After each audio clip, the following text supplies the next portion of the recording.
Hello, in today's video we are going to be doing something highly illegal in Maya. Some of you people have already made this joke in our comment section, but we're going to be making, we're going to be doing a donut tutorial in Maya. I know, shocking and terrible. Please call the police. But hey, so you guys requested it, so we're going to do it. So what we're going to run through to begin with is we're going to go on how to actually make the donut shape, how to give it a bit more life, how to add icing, we're going to add sprinkles, and we're also going to do some lighting and rendering to finally display it all. So I know typically this is a Blender thing, but we're going to do it in Maya as well because we'd had a few requests for it, and I just think it's a little fun exercise, isn't it? So first of all, let's go to the poly modeling shelf, and we're going to create a polygon torus.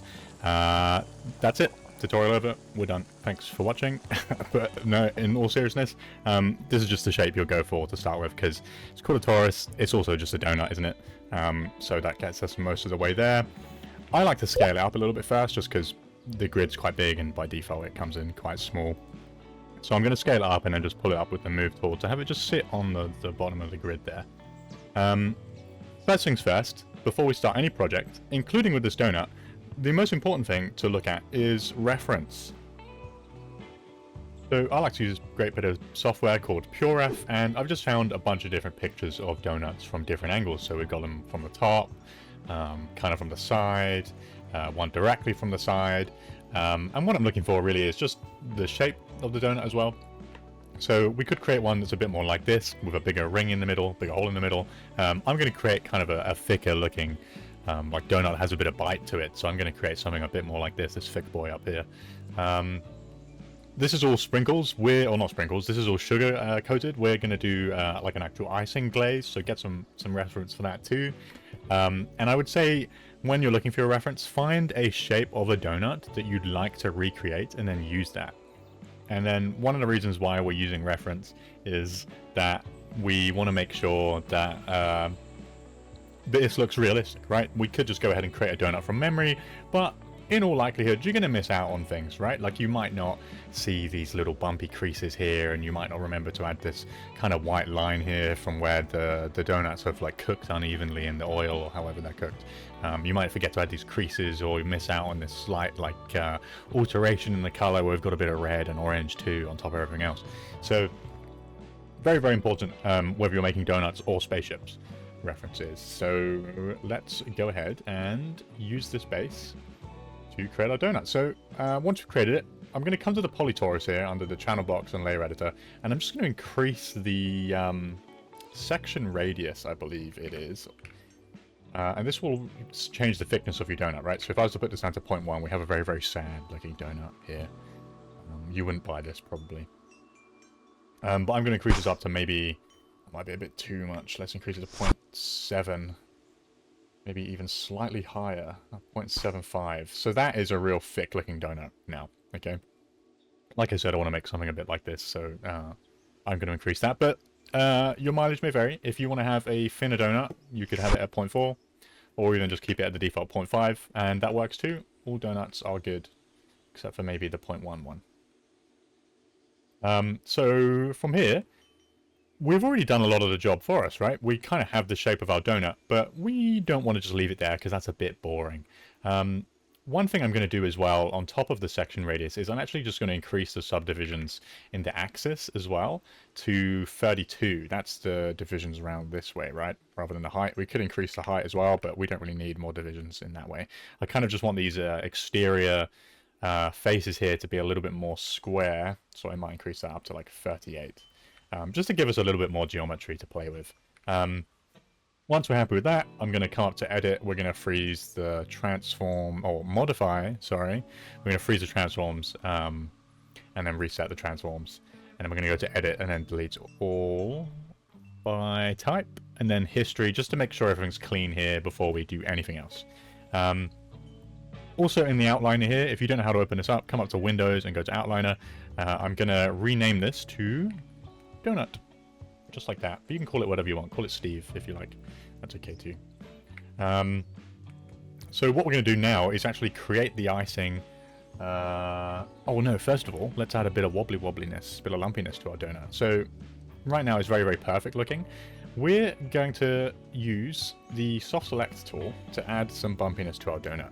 So if you come to the modeling toolkit on the side here, and then just go to vertex selection mode, and click anywhere on your donut, okay? So by default, you'll be able to move some vertices around like this, okay? And that's okay. But if you use B on your keyboard, you'll see your donut kind of light up like this in orange and red. It might be a bit smaller, maybe something like this. This is soft select. If you go ahead and pull one of those vertices now, you can see it's pulling up a little bit more of that area. This is great for when you need to edit multiple vertices or multiple parts of a model at once. It's especially good for soft objects like cloth and, of course, donuts. So you can hold down B on your keyboard and then hold down the middle mouse click at the same time on your mouse and drag from left to right. Not up and down, it doesn't really do much, but go from left to right. So if you see here I drag to the right, it's increasing in intensity. So this part here, if you kind of imagine it like heat, the yellow part is what is being most affected, whereas the red is least affected. And then if you see here where it's just blue on the outside, that is not affected at all. So if I was to increase this massively like this, and then pull one of these, you can see it's pulling most of the donut, but it is kind of deforming it a little bit. So we just want a little bit, maybe something like this. And I'm just going to start at random, making sure it is at random, because sometimes when we're doing things, we don't actually work randomly. I think the human brain has a bit of a hard time doing things 100%. We kind of like things to be symmetrical, so you almost have to think against yourself, if that makes sense, to make things a little bit more uneven. So I'm going to pull it around a bit on the outside as well, just so it's not perfectly round. We don't want it to be boring, and we want it to look a bit more realistic as well. So you can see we've got some lumpiness there too. Maybe we'll pull this one in a little bit, just to break up that shape somewhat. Maybe as well we'll reduce that soft select just to have a bit more finer detailed bumpy bumps. A bit more up here, maybe we'll put that in a little bit. Maybe in here as well we'll have this, because that's also perfectly circular, we can't forget that bit too. Get a bit more oval maybe, something like that. Okay, so that is how you add a little bit of bumpiness to your donut. If you press free on the keyboard, by the way, you can smooth preview it, and you can see here that we have a lot more subdivisions now. So if free will do a smooth preview, but it doesn't actually smooth your donut. It doesn't change the topology. You can see it's the same, but it's just a good way to visualize things, and it's better than actually subdividing, especially when you don't have to, which of course we don't really need to in this case. I'm just going to bring this one up a little bit. Okay, so that is our base donut model, and that would be great, but we want to add icing too, so how do we do that? First things first, I would say at this stage, go ahead and save your project. I'm just going to press Control S and then navigate to where I want to save this.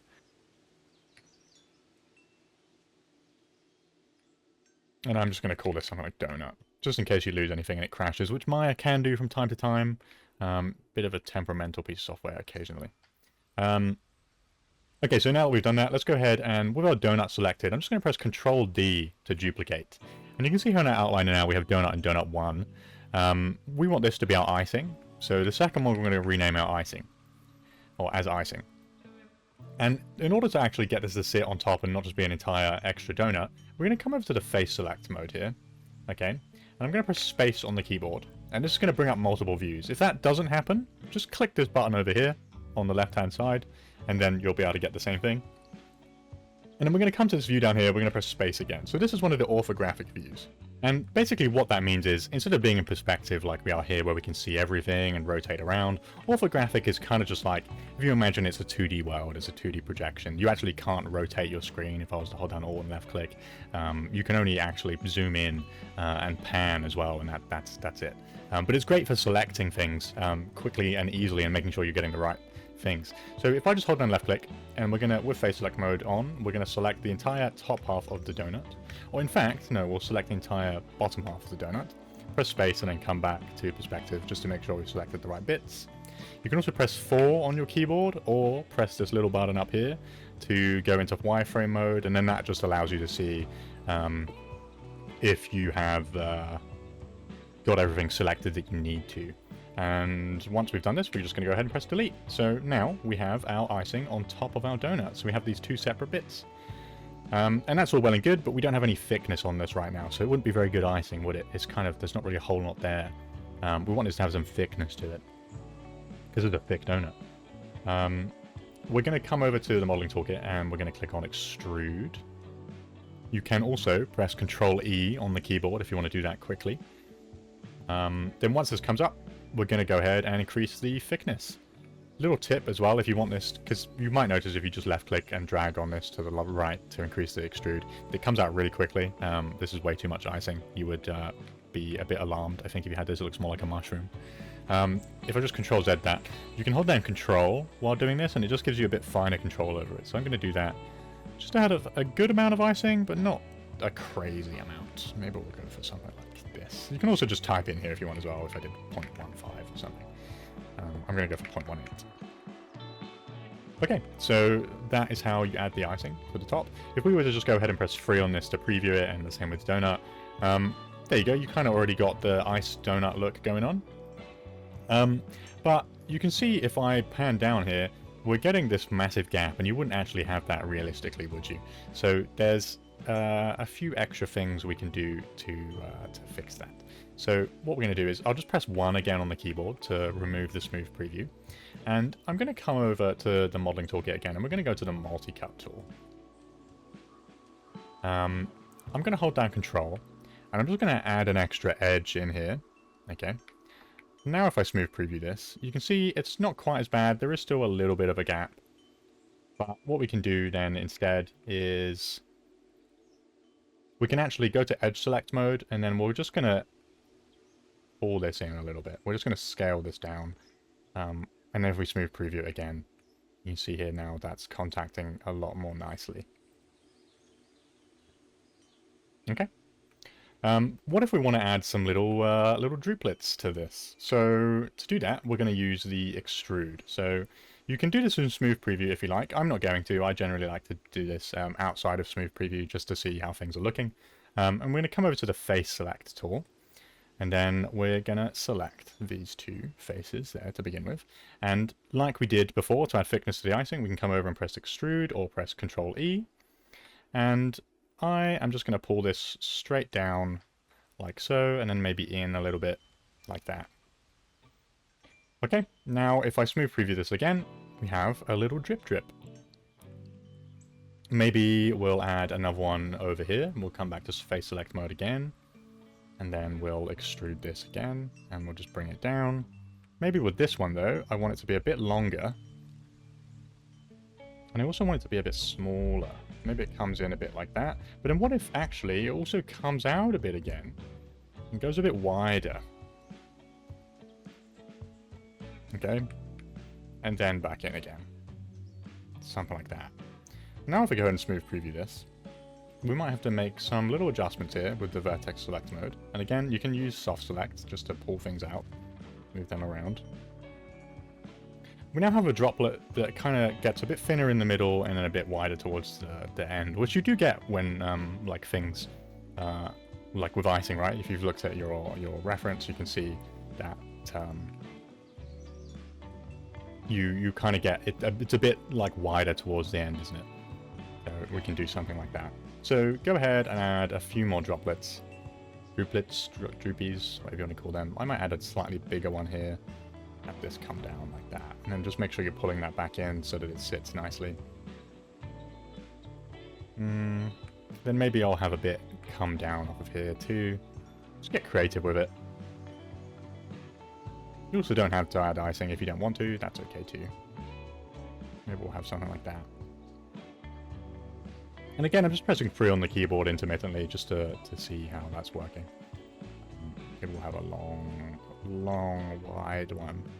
It gets smaller.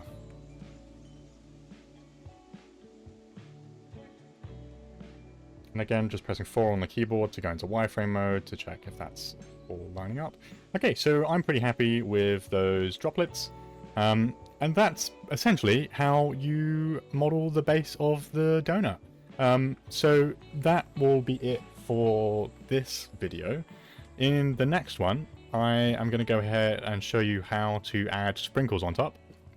And then the episode after that, we'll get into doing the shading and the rendering as well, and the lighting too. So thank you very much for watching, and I'll see you in the next part tomorrow.